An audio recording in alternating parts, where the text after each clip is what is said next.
안녕하세요. 예레미야 성경 공부하겠습니다. 요즘 어떻게 지내십니까? 코로나 코로나 사태에서 우리 일상들이 바뀌고 있지 않습니까? 그걸 뭐라고 하나요? 조종된다고, 조율한다고 그러죠. 그런 이런저런 경우에 뭐 노래에도 그런 얘기 있어요. 신이여, 세상 한번 조율해 주십시오 하는 거예요. 완전 카오스로 떨어져 있으니까 뭐 서로 악유다툼 하듯이 지금 살아가고 있지 않습니까? 조금 옆으로 가는 말이라도 이해를 해 주십시오. 정치계가 제일 혼란스럽습니다. 그들이 어떤 문제를 대할 때마다 서로 싸우듯이 목소리를 높이고 있습니다. 이게 누가 옳고 그르고 일단 둘째치고 국민들의 정신건강에 아주 나쁩니다. 물론 싸울 땐 싸워야 되겠죠. 그런데 매사에 싸우거든요. 이거 참, 뭐 정치야 자기 옳지 않다고 하더라도 정적 흠집을 내고 그래서 자기가 권력을 더 잡는 걸 목표로 한다고 하더라도 어느 정도인데 도에 좀 지나친 것 같습니다. 정치도 결국 국민들을 편안하게 살게 하기 위한 일 아니겠습니까? 근데 그게 아니라 짜증나게 하니까요. 물론 그런 방식으로라도 옛날에 비해서 지금 민주주의가 됐고 여러 가지로 좀 다른 나라에 비해서 좀 살기 좋은 나라가 되지 않았느냐 그런 말을 할 수 있어요. 근데 다른 나라보다 살기 좋게 됐다고 하는 것도 뭐 그렇게 정확한 얘기 아닙니다.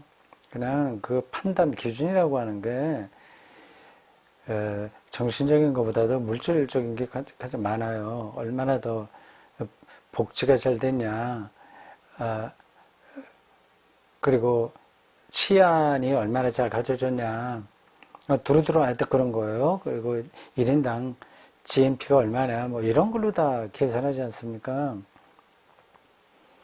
네, 지금 정신적인 거로 놓고 본다면 우리는 열등한 나라에서 조금도 낫지 않습니다. 물론 이게 우리나라를 비하하는 뜻으로 제가 드리는 말씀은 아니고요. 하도 이제 짜증이 나니까요. 뭐 제 개인적으로 그렇게 짜증 나는 건 없습니다. 근데 그 돌아가는 사태가 국민들의 정신건강을 굉장히 훼손시키는구나 느낌을 받죠. 얘기 좀 옆으로 나갔습니다. 이제 코로나 사태 이후로 개인의 시간들이 대폭 늘어났습니다. 가정 중심으로 또 많이 되고요. 옛날에는 직장 생활하는 분들이 직장이 끝난다고 하더라도 뭐 회식도 있고 이런저런 모임도 있어서 자의반 타의반 그런 데 가느라고 집에는 빨리 못 들어왔습니다. 어떤 정객의 정치 슬로건, 캐치프레이즈처럼 뭐 저녁에 있는 삶이 현실이 되어버렸어요. 좋은 점이긴 합니다. 근데 그러한 좋은 점은 우리가 잘 살려나가면서 이 어려움을 잘 극복해야 되는데 극복할 수 있을지 없을지 잘 모르겠습니다. 하는 데까지 해봐야 되겠죠. 근데 어쨌든 이제 코로나19 사태 이후로 개인 시간이 늘어났다는 것. 자꾸만 사람들 찾아가고 만나고 이런 것들은 점점 줄어들게 될 겁니다. 근데 개인이 자기의 시간을 잘 활용해야 되는데 그런 점에서 성경 공부는 가장 좋은 선택이죠. 기독교인으로서만이 아니라 고전을 읽으라 하는 말이 있듯이 성경은 고전 중에서도 고전인데 이걸 읽고 공부하는 거는 정신건강에 그 무엇보다도 좋은 겁니다. 뭐 여러분 다 아실 거예요. 근데 그게 좀 잘 안 되죠. 예, 자 27장과 28장 미안합니다. 오늘 27장 공부하는데 27장과 28장을 우리가 한 묶음으로 보는 게 좋습니다. 같은 주제를 다루고 있어요. 어떤 성서 주석학자 글을 잠시 보니 요 27장과 28장이 어떤 한 시대를 반영한다고 합니다. 기원전 594년이에요. BC 594년. 요때에 벌어졌던 어떤 일이죠. 어떤 일이라기보다 요 시대를 배경으로 해서 예레미야가 선포한 하나님의 말씀입니다. 594년, 이게 어느 때쯤 되는지 보십시오.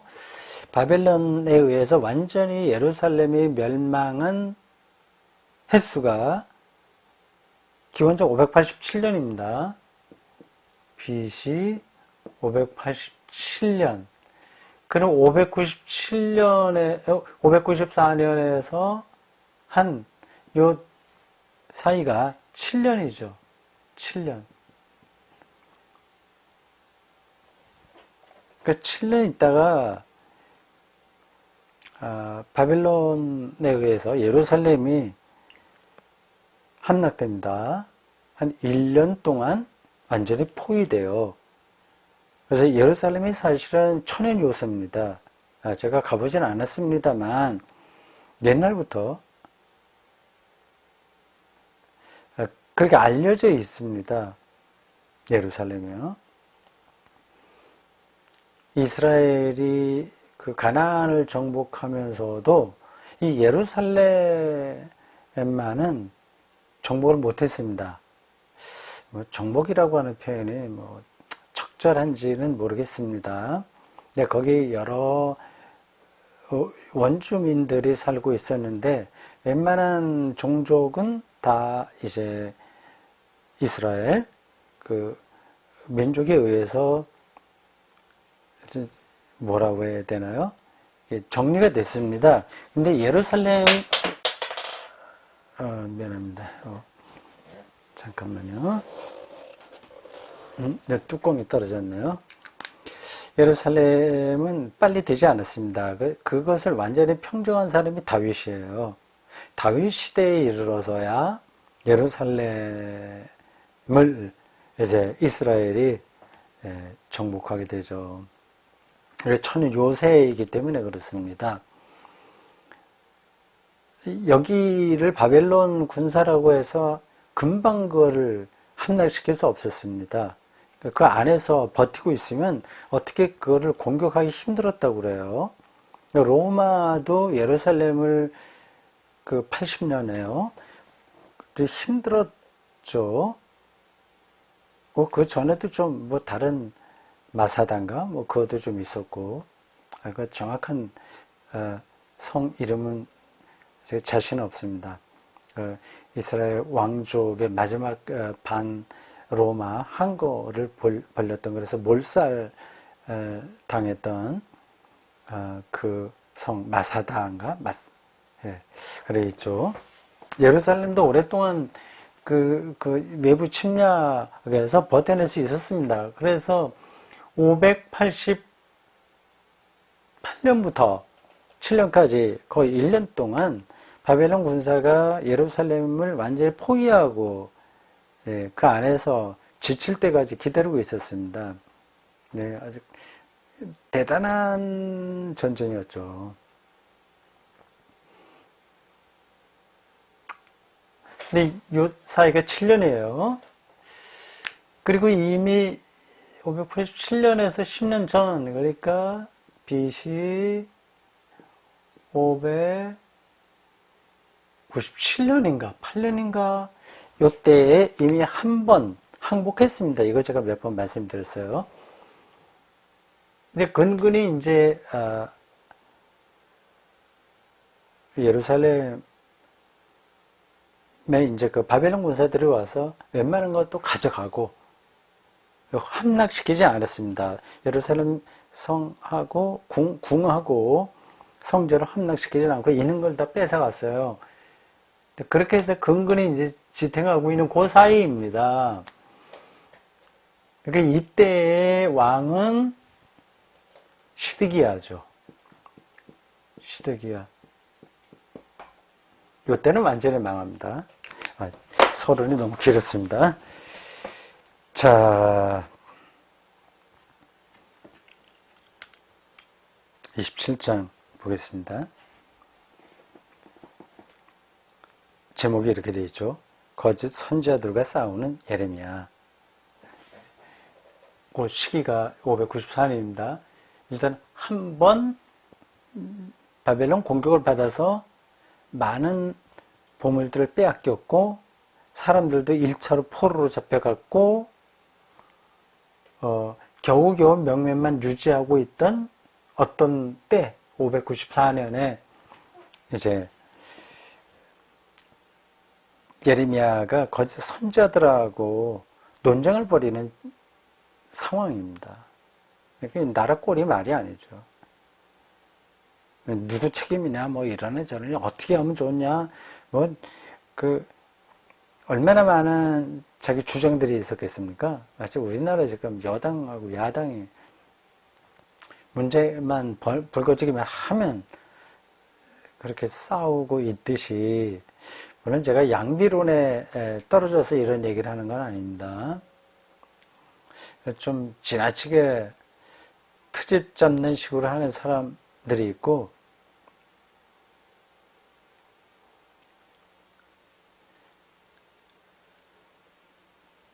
약간 좀 덜하는 사람이 있고, 그쪽이 있고 그러죠.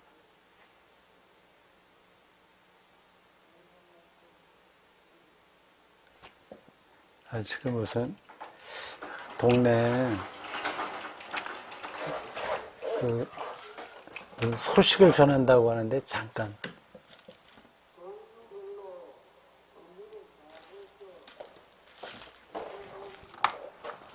들어봐야겠어요.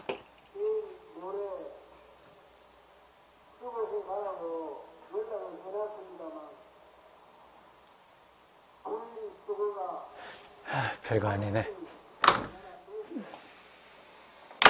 분리수거 잘하라고 말이죠. 분리수거를 똑바로 안 해갖고 문제가 벌어진다고 하는 걸 이정이 지금 얘기합니다.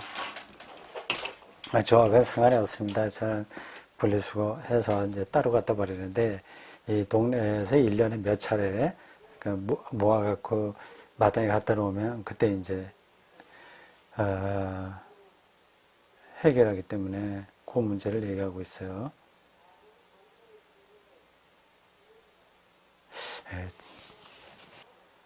됐고, 자, 594년 아주 굉장히 어수선한 그런 때에 예레미야가 하나님의 말씀을 선포한 내용이 27장과 28장에 있습니다. 여기에는 특별히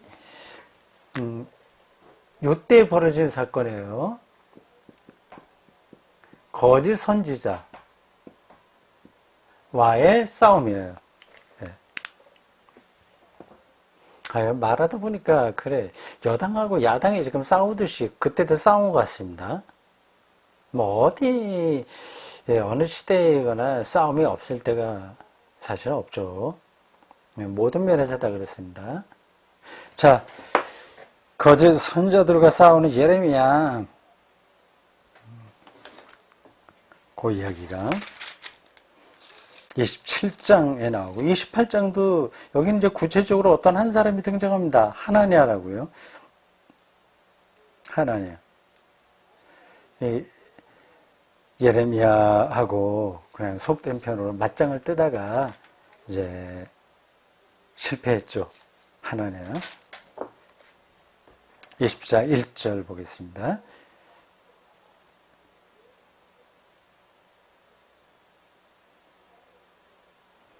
저 분리수거 굉장히 오랫동안 광고를 하네요.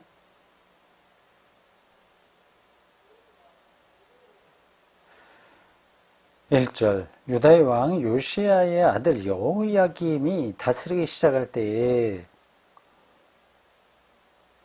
여호와께서 말씀으로 예레미야에게 임하시니라. 요거는 시기적으로는 맞지 않습니다. 1절은 빼버리고 읽는 게 나을 것 같아요. 이건 26장 1절하고도 똑같은 표현입니다. 26장 1절에도 이렇게 되어 있죠. 유다의 왕 요시야의 아들 여호야김이 다스리기 시작한 때에 이렇게 되어 있습니다.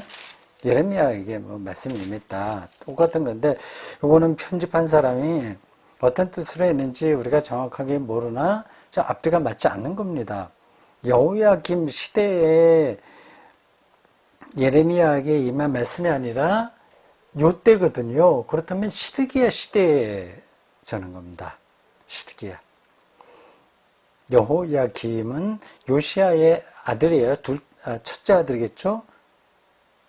예. 요시야가 죽고, 그 다음에 왕이 된 사람은 여호아하스예요. 그래서 3개월밖에 하지 못했으니까, 여호아하스, 3개월 만에 됐고, 이제 떨어져 나가고, 명실상부하게 요시야의 뒤를 이어서 왕이 된 사람은 첫째 아들 여호야김이라고 할 수 있습니다. 여호야김이요. 그러니까 그가 왕이 된 게 요시야가 죽던 해니까 609년이에요. 여호야김 609년 BC예요. 이때 왕이 된 사람입니다. 여호야김은 그렇습니다. 근데 요게 아니라 이때니까 시드기야 시대라고 볼 수 있어요. 여기엔 좀 착각이 있었던 것 같습니다. 2절 여호와께서 이와 같이 내게 말씀하시되 너는 줄과 멍에를 만들어 내 목에 걸고 퍼포먼스를 행한 거죠. 줄과 멍에. 줄은 뭐를 듣고 묶는 거를 뜻할까요? 어떻게 길을 재는 걸까요? 묶는 거겠죠. 줄로 묶는 거고 멍에 이거는 소의 멍에 꼼짝 못하는 거죠. 어디에 이제 족쇄를 찬다 그러한 표현입니다. 상징적으로 너 그렇게 좀 퍼포먼스를 펼쳐봐라. 예레미야가 줄로 자기를 묶고 그리고 어깨에는 소의 멍에를 메고 그렇게 사람들 앞에 나타나서 하나님 말씀을 전해라 그 얘기입니다. 3절 여기 이제 시드기야가 나오죠. 요 시대가 맞는 겁니다. 1절에 나온 여호야김이 다스리기 시작한 때 요거는 그냥 늘 쓰던 이야기를 그냥 그렇게 표현한 것 같아요. 그건 빼고 읽으셔야지 그 시대적으로는 맞습니다. 3절 유다의 왕 시드기야를 보러 예루살렘에 온 사신들의 손에도 시드기야를 보려고 이제 예루살렘에 사람들이 왔다는 거 아니에요? 그 사신들이 온 겁니다. 594년을 배경으로 한 사건입니다. 28장은 나중에 다음 주 할 거고요. 594년인데 3절에 보면 예루살렘에 시드기야 왕을 보려고 왔다고 그랬습니다. 여기 여러 나라 가 열게 됩니다. 에돔,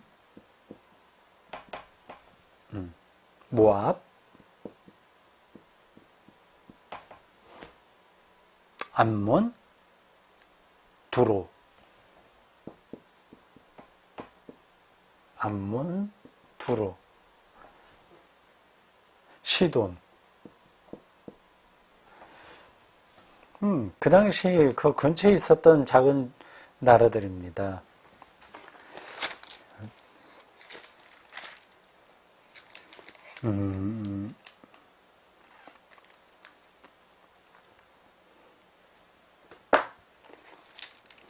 제 성경에 있는 지도를 보면 잘 전달이 되나요? 여기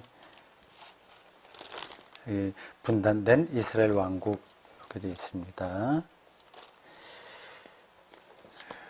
거기에 지금 여기 열거된 나라들이 많이 나와요. 예. 여기 모압도 나오고요, 에돔 나왔고, 암몬 나오고, 다 좀 남쪽에 있네요. 예, 에돔, 모압, 암몬 이게 다 나오고, 에돔, 암몬, 모압 나오고, 두로와 시돈. 두로와 시돈이 이제 여기 이 근처에 어디 있긴 있는데 제 눈에 좀 들어오지 않아요? 네, 어쨌든 그 예루살렘 을 중심으로 해서 이렇게 약간 미안합니다. 바빌론은 북쪽에 있는 나라고요. 이제 쳐들어오지 않습니까? 그 예루살렘만 공격한 게 아니라 그 부근에 있는 다른 나라도 다 공격했습니다. 이 바빌론이요. 그러니까 그 근처에 있었던 여러 나라들을 이렇게 열거했습니다. 이 다산 나라가 나오지 않습니까? 이 나라가 반 바벨론 동맹국들입니다. 반 바벨론. 바벨론과 맞싸워보자 이런 여러 나라들이 예루살렘에 모여서 연합작전을 뭐 짜는 거죠. 이거를 어떻게 하면 좋겠냐. 이 바벨론이 지금 팽창 정책을 쓰느라 우리들을 다 자기들의 속국으로 만들려고 하는데 이걸 어떻게 혼자 힘으로는 안 되니까 여러 나라들이 약소국들이 힘을 합해서 어떻게든지 이 문제를 해결해야 되는데 좀 의견을 내시라. 합니다. 그렇게 이제 모인 거죠. 그 의논하려고 모였습니다. 그 왕들이 직접 온 건 아니고 외무장관이나 뭐 특사 사절단 이 사람들 온 겁니다. 예루살렘이 다 모였어요. 근데 그들 앞에서 이제 예레미야가 하나님의 말씀을 선포하는 겁니다. 줄과 멍에를 이제 자기가 짊어지면서 퍼포먼스를 보이고 어떤 메시지를 전하는 거죠. 그 메시지가 그 사람들에게 기분 나쁜 겁니다. 4절 보십시오. 만군의 여호와 이스라엘의 하나님께서 이와 같이 말씀하시되 쭉 나와요. 그리고 그 하나님이 어떤 분이냐에 대한 묘사가 5절에 나옵니다. 나는 내 큰 능력과 나의 쳐든 팔로 능력과 쳐든 팔로 땅과 지상에 있는 사람과 짐승들을 만들고 하나님을 이제 창조자로 큰 능력과 펴든 팔로 사람과 짐승을 다 만들고 큰 능력으로 만들었다.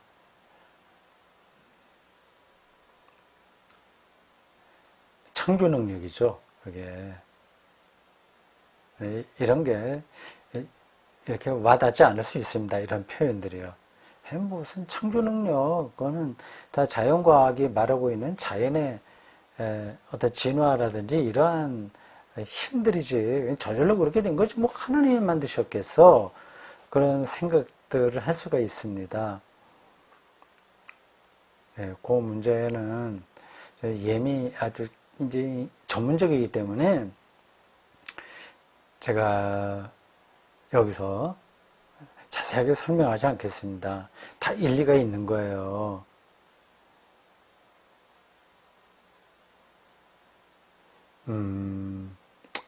하나님의 창조 능력이 진화하고 대립되는 건 아닙니다. 진화도 다 하나님의 창조 능력 안에 들어 있는 거죠. 여기서 한마디만 보탠다면 그 진화와 창조가 늘 대립적으로 기독교인들에게 전달되기 때문에 한 말씀 드리는 겁니다. 이 관계를 잘 생각해야 된다는 뜻으로 그런 겁니다. 그 진화를 하나님의 창조를 믿는 사람들이 부정하지 않습니다. 그러나 진화를 기계적인 방식으로 절대화하지는 않죠. 그건 뭐 진화를 얘기하는 사람들도 그렇게 말합니다. 이게 진화가 그냥 그대로 고지식하게 그냥 기계적인 반복을 통해서 일어나는 건 아닙니다. 거기에 그 뭐라 그러죠? 아주 우연한 사건들이 개입돼요. 계속해서. 이거 진화에 쓰는 어떤 용어가 있는데 제가 기억이 나지 않습니다. 그러니까 우리가 이 세계가 이렇게 굉장히 자연스럽게 이렇게 착착 원인과 결과에 따라서 진행되는 것처럼 일단 보입니다. 그러나 더 근원적으로 들어가게 되면 이 세계는 원인과 결과에 의해서 그렇게 진행되지가 않아요. 이거는 전문적인 부분이기 때문에 이렇게 제가 그냥 지나가는 말로 한두 마디 해갖고 전달은 되지 않습니다. 그걸 서로 각자 주장이 또 각양각색으로 나오기 때문에 그거를 이런 간단한 설명으로 그거를 설득시키기가 사실은 쉽지 않습니다. 그건 뭐 여러분들이 생각을 더 하시고요. 더 알고 싶으신 분들은 거기에 대한 책을 읽으시면 됩니다. 여기 내 능력과 나의 쳐든 팔로 세상을 창조하셨다. 사람과 짐승을 다 창조하셨다. 이게 기독교가 하나님을 이해하는데 대단히 중요한 요소입니다. 그러니까 그 능력이라고 하는 것을 진화나 이런 걸 다 무시한다는 게 아니라 그것을 포함하여 우리가 예측할 수 없는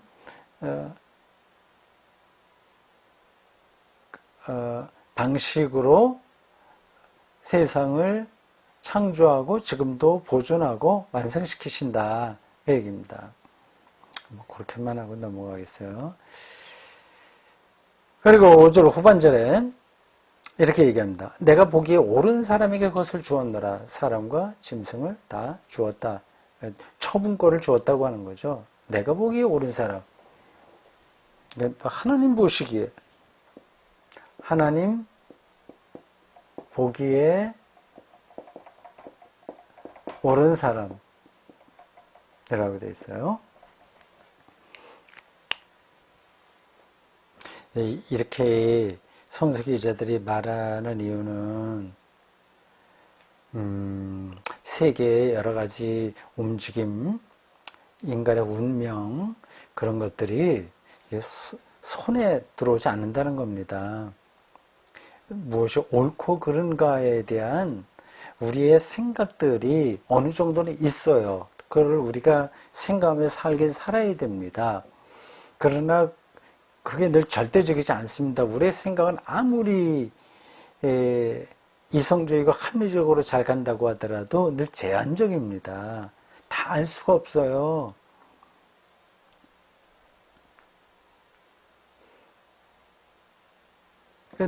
이 사람이 옳은 사람이야? 이 사람이 잘못된 사람이야? 하는 우리의 기준도 이게 제한적입니다. 우리가 볼 때는 저건 정말 나쁜 놈이지, 저 사람은 정말 괜찮은 사람이지 이런 판단을 하지 않습니까? 근데 그게 100% 맞는 게 아니죠. 하나님 보시기에 옳은 사람, 이건 이제 우리의 생각을 뛰어넘는다는 겁니다. 이게 뭘 조금 얘기하려고 하는지는 좀 감을 잡으셨을 거예요. 이 바벨론의 느부갓네살, 이건 유대인들이 볼 때는 어떻습니까? 완전히 죽일 놈이죠. 나쁜 놈이죠. 제국의 우두머리니까. 그리고 저렇게 무력으로 주변 작은 나라들을 짓밟고 있는 저 제국의 최고봉 황제, 그럼 어떻게 좋게 보겠습니까? 자기 신처럼 자기를 내세우는 사람 아니에요. 그러니까 나빠요. 보면. 근데 이제 그 사람을 오히려 하나님께서 옳다고 여겼다는 겁니다. 그래서 그 사람에게 그 느부갓네살 왕에게 모든 처분권을 맡기셨다 이 얘기입니다. 이런 걸 읽을 때 우리가 정말 조심해야 됩니다. 정말 이 바빌론의 느부갓네살 왕이 정말 옳다는 얘기냐? 옳은 거나 좋진 않죠. 근데 하나님이 그를 이용하여 어떤 일을 하신다는 거죠. 그걸 가리켜서 하나님이 보시기에 옳은 사람이라고 이렇게 표현한 겁니다. 그러니까 이런 성경 읽을 때 우리는 그걸 잘 분간해야 되는 거죠. 이렇게 헷갈릴 때가 많이 있어요. 이게 도대체가 바빌론 폭력적인 그 나라의 왕을 옳다고 얘기하는 거냐? 그거는 그렇다면 이 애굽의 왕인 파라오도 옳은 거 아니냐? 이렇게 얘기할 수 있어요. 근데 똑같은 제국의 왕인데 이 바로요. 이 사람은 하나님께서 마음을 강팍하게 하셨다 할 정도로 악한 걸로 나와요. 근데 바벨론의 느부갓네살 왕은 똑같은 제국의 황제인데 하나님이 옳게 옳은 사람이라고 평가했다는 거 아닙니까? 그걸 하여튼 해석을 잘해야 됩니다. 중요한 건 어떤 사람이냐 우리가 판단할 때 미국의 트럼프가 옳으냐 그러냐 이런 판단은 어떤 면에서는 결정적으로 중요하진 않습니다. 이것도 말이 좀 조심스러운 건데 이걸 설명하려고 하다 보니까 어쩔 수 없이 하게 됩니다. 그를 통해서 하나님이 어떤 일을 하실 수 있거든요. 근데 그 잘못된 건 당연히 잘못된 것으로 말을 해야 되는 거지만 그러나 하나님이 그러한 인간의 악에 의해서 자기의 뜻을 다 포기하지는 않으신다. 그걸 우리가 볼 수 있어야 됩니다. 미국이라고 하는 나라도 지금 이 바벨론이라고 하는 나라하고 다를 게 하나도 없잖아요.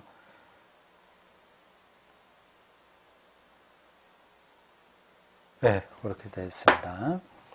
6절. 그 예레미야가 지금 하나님의 말씀을 선포하는 겁니다. 바빌론 동맹국들이 사신들이 모여 있는 그 자리에 가서 이 얘기해라. 그렇게 자기가 소명을 느끼고 지금 말하고 있는 겁니다. 6절. 이제 내가 이 모든 땅을 내 종 바빌론의 왕 느부갓네살의 손에 주고 이렇게까지 표현합니다. 내 종. 그렇다면 이 바빌론의 느부갓네살이 아브라함이나 모세나 이런 사람들하고 같은 종류로 하나님의 종이냐 이렇게 말할 수 있잖아요. 전혀 그렇지 않습니다. 그거는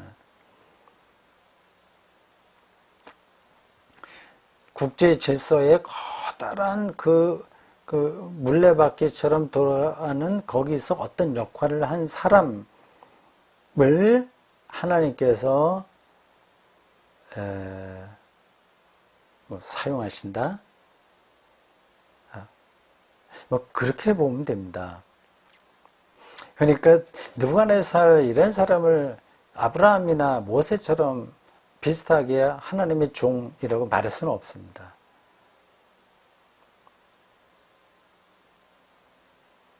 7절. 그러니까 지금은 느부갓네살 왕과 바빌론이 중요한 게 아니에요. 그를 얘기하려고 하는 게 아닙니다. 이건 예루살렘의 이 유대 족속들이 지금 이 시대를 어떻게 읽어야 되냐 그걸 얘기하려고 하는 거예요. 그러니까 그 부분을 우리가 여기서 얻어 들어야지. 그래 맞아. 느부갓네살을 하나님의 그 종이라고 얘기해서 여기에도 포커스를 맞추면 안 됩니다.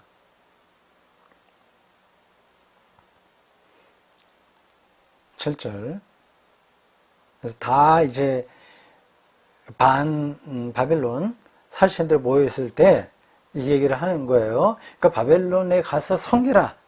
그래서 때가 되면 때가 될 때까지 섬겨라.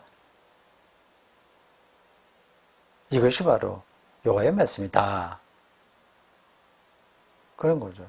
만약에 바벨론을 섬기지 않으면, 그 바벨론에 쓸데없이 너희들 모여서 반 바벨론 운동 동맹해서 그래서 대항하면 어떤 일이 벌어지냐. 8절 후반절에요. 멸망하기까지 칼과 기근과 전염병으로 그 민족을 벌하리라. 참 약간 좀 애매모호하기도 하고 조심스럽기도 하고, 좀 예민한 지금 주제를 예레미야가 건들고 있습니다. 이렇게 말하기는 정말 어려운 거예요. 그래, 우리가 힘이 없지만 지금 그래도 단결해서 한번 싸워보자. 이렇게 해야지 좀 사람들이 좋아할 텐데, 지금 같이 모여서 힘없는 나라끼리 한번 뭔가 좀 새롭게 시도해 보려고 하는데, 그 마당에 예레미야가 와서 하나님 말씀은 너희들 가서 바벨론 섬기는 거야. 그렇지 않으면 너희들 칼과 기근과 전염병으로 다 죽어. 이렇게 얘기하면 어떻겠습니까? 완전히 초를 치는 거죠. 뭔가 좀 해보려고 하는데 완전히 이 사기를 떨어뜨리는 거 아니겠습니까?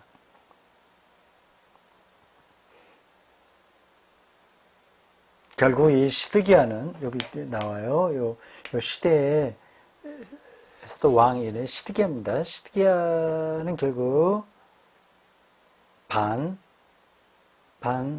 바벨론 정책을 고수합니다. 결국 그래서 망하죠. 만약에 시드기야가 반 바벨론 정책을 펴서 성공했다면, 그러면 이제 예레미야 선지자의 이 설교들은 성경 안에 들어오지 못했을 겁니다. 그럴 가능성, 개연성이라고 하는데, 그게 완전히 없었던 건 아니죠. 애국도 제국이니까 애국의 힘을 빌려서, 아니면 블레셋이나 다른 그래도 중견 국가 되는 정도들, 그리고 반 바벨론 연맹에 들어온 사람들을 더 많이 늘려서 이 바벨론하고 한번 맛부터 볼 수도 있었을 겁니다. 맛부터죠. 해봤죠. 근데 실패했어요. 그 당시에 어떤 일들이 벌어져서 실패했는지는 조금 더 연구를 해봐야 되는데,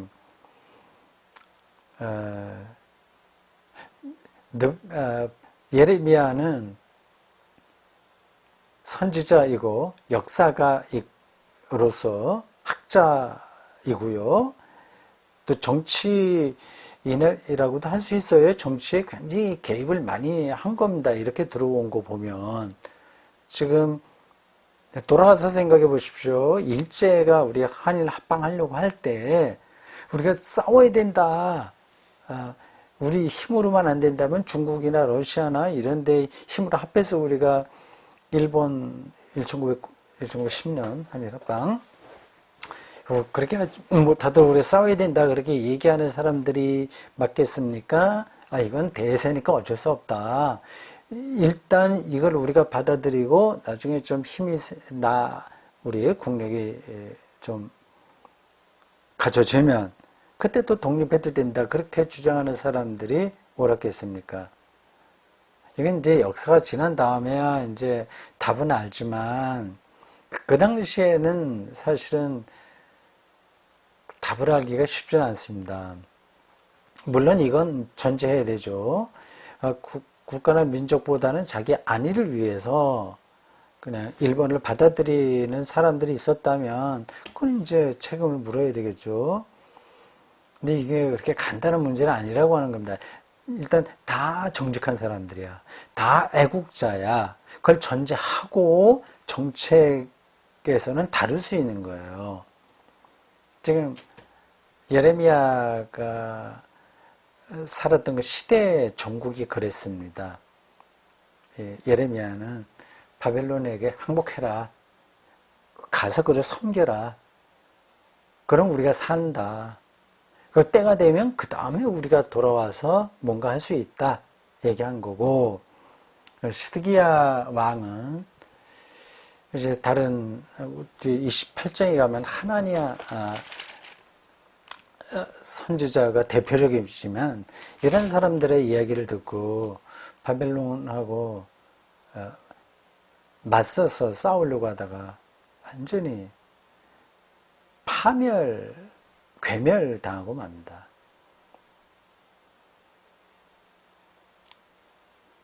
구절 보면 그 거짓 선지자들 얘기 듣지 마라. 하나님 같은 사람들 우리가 지금 할 수 있어. 우리가 못하는 게 뭐야? 우리가 대항해서 하나님께서 우리를 지켜주실 거야. 이렇게 하는 사람들 말 듣지 마라. 얘기합니다. 10절에도 또 얘기합니다. 그들은 거짓 선지자들이죠. 복술가들 뭐 이런 아첨하는 사람들이에요. 그 왕과 그 민중들, 귀족들을 비만 맞추는 사람들이죠. 그리고 세계의 흐름을 정확하게 못 본 사람들이죠. 그들 거짓을 예언하는 거다. 너희를 멸망하게 한다. 10절 조금 더 읽어보겠습니다. 너희에게 거짓을 예언하여 너희가 너희 땅에서 멀리 떠나게 하며 또 내가 너희를 몰아내게 하며 너희를 멸망하게 하느니라. 결국 그들의 말은 멸망의 길이다. 잠시 우리가 바빌론에 포로로 잡혀가는 게 낫지 이렇게 멸망하는 게 낫냐. 그들의 말을 듣지 마라. 그럽니다. 근데 그 이야기가 마지막까지 쭉 이어지는 거예요. 다.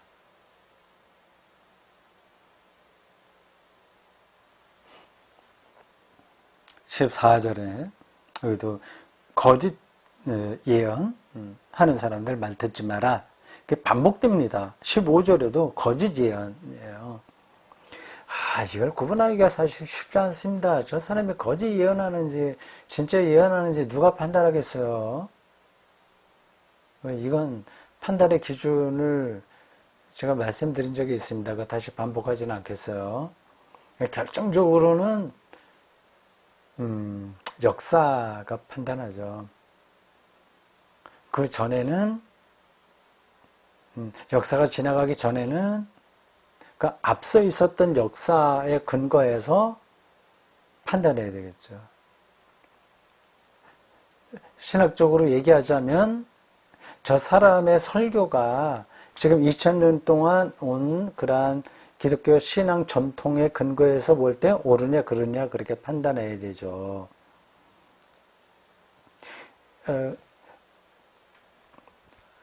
그래도 가장 궁극적인 것은 종말론적인 관점에서밖에 말할 수 없습니다.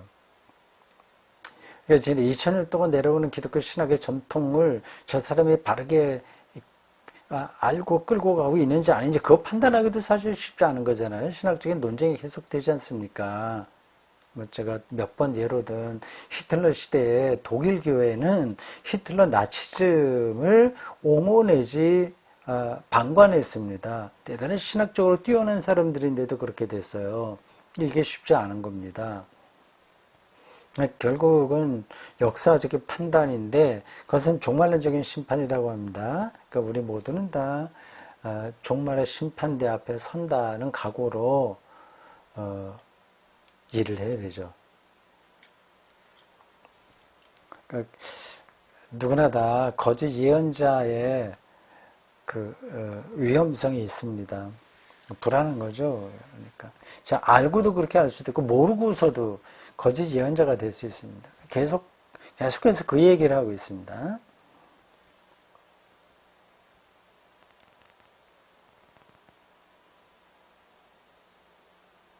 (20절) 보십시오. 시간 됐네요. 여기서 바빌론의 왕 느부갓네살이 유다의 왕 여호야김의 아들 여고니아와 유다와 예루살렘 모든 귀인들을 예루살렘에서 바빌론으로 사로잡 옮길 때 가져가지 않았던.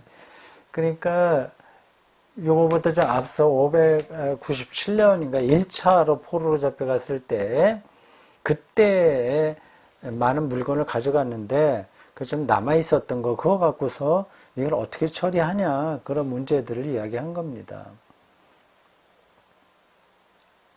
마지막 22절입니다. 아니 21절 다시 보십시오. 21절과 22절 봐야 되겠네요.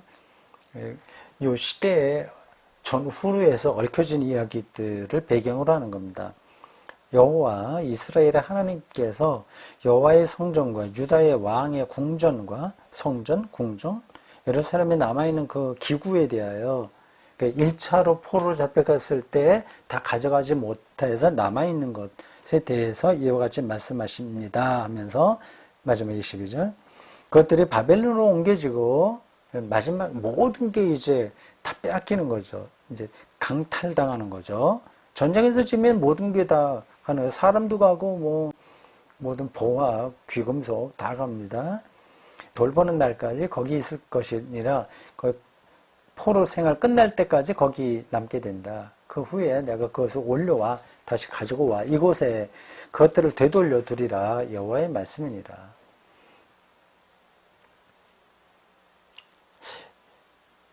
예레미야 선지자의 예언대로 모든 게 사실은 됐습니다. 가서 한 50년 동안 있다가 돌아오죠. 귀환되죠. 빼앗겼던 것들 다 찾아오는 게 있었을 겁니다. 예레미야가 그 미래를 이렇게 딱 눈으로 보듯이 확실하게 봐갖고 이렇게 예언을 한 건지 아니면 어떤 그럴 가능성들만 갖고 설교를 했는데 그 제자들이 역사가 흐른 다음에 나타난 결과를 보고 설교를 이렇게 보충한 건지 그거는 잘 모르겠습니다.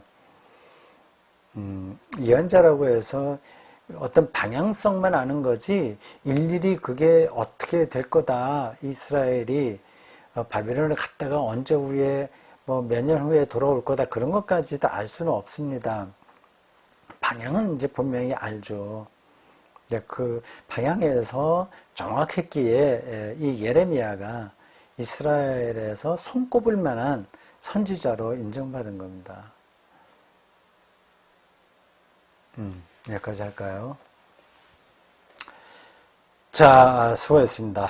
다음 수요일에 뵙겠습니다. 그때는 28장 하나냐, 예레미야와 대적했던 선지자 이야기가 나옵니다.